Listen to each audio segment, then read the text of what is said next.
জান একটু হাসো তো দেখি তোমার কেমন হাসিটা। তোমার মুখ থেকে হাসিই চলে গেছে জান। একটু হাসো তো জান। জান একটু হাসো জান। ও জান,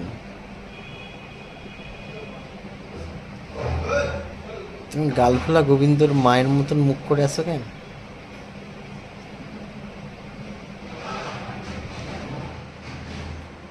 এই গাইজ, হ্যালো গাইজ, এই দেখতে পাচ্ছেন আপনারা আমার বউকে। আমার বউ আজকে সকাল থেকে ভয়ানক অ্যাংরি মুডে আছে। কেমন একটা যেন আমাকে লুকস দিচ্ছে মাঝে মাঝে, খেপে টেপে যাচ্ছে, প্যান্ট ভাঁজ করে আবার প্যান্টটা খুলে দিচ্ছে। গাইজ এই দেখুন গাইজ, ভাড়ে মা ভবানী আজকে একদম রণচণ্ডী মূর্তি নিয়ে আছেন উনি। ওনাকে আমরা কিছুতেই শান্তি করতে পারছি না। গাইজ, গাইজ আমার উপরে এই আক্রমণ হচ্ছে গাইজ। গাইজ আক্রমণ হচ্ছে গাইজ, আপনারা বাঁচান গাইজ।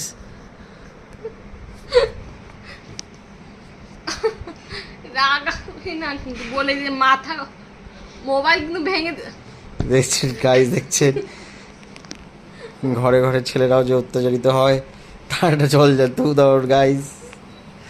এ দেখেন গাইজ, মারার জন্য কাঁচের বোতল তুলছে।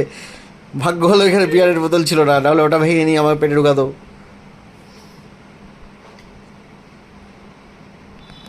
সকাল থেকে মাথা একদম খারাপ হয়ে গেছে। দেখেন গাইজ, 7 দিন ধরে স্নান করে না, সেন্ট দিয়ে করার চেষ্টা করছে মেকআপ। সত্যি সত্যি ভালো লাগছে না কিন্তু আমার। আপনার এরকম কোনোদিনও দেখতে পাবেন না, কাজ করতে করতে ঘেমে গেলে সেন্ট স্প্রে করে নিচ্ছে।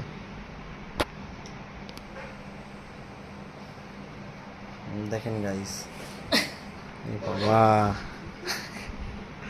আমার কিন্তু ভালো লাগছে বলছি।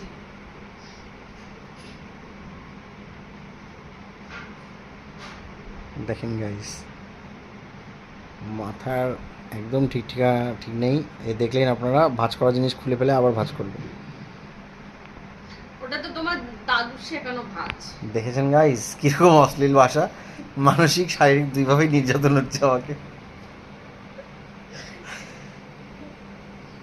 আমাকে বললো আমার দাদুর শেখানো ভাষা, যে দাদুকে আমি জন্মের পরে দেখিনি। ভাবতে পারেন কি ধরনের কথাবার্তা। গাইজ এই দেখেন আমার জামা পরেও নিচ্ছে আবার।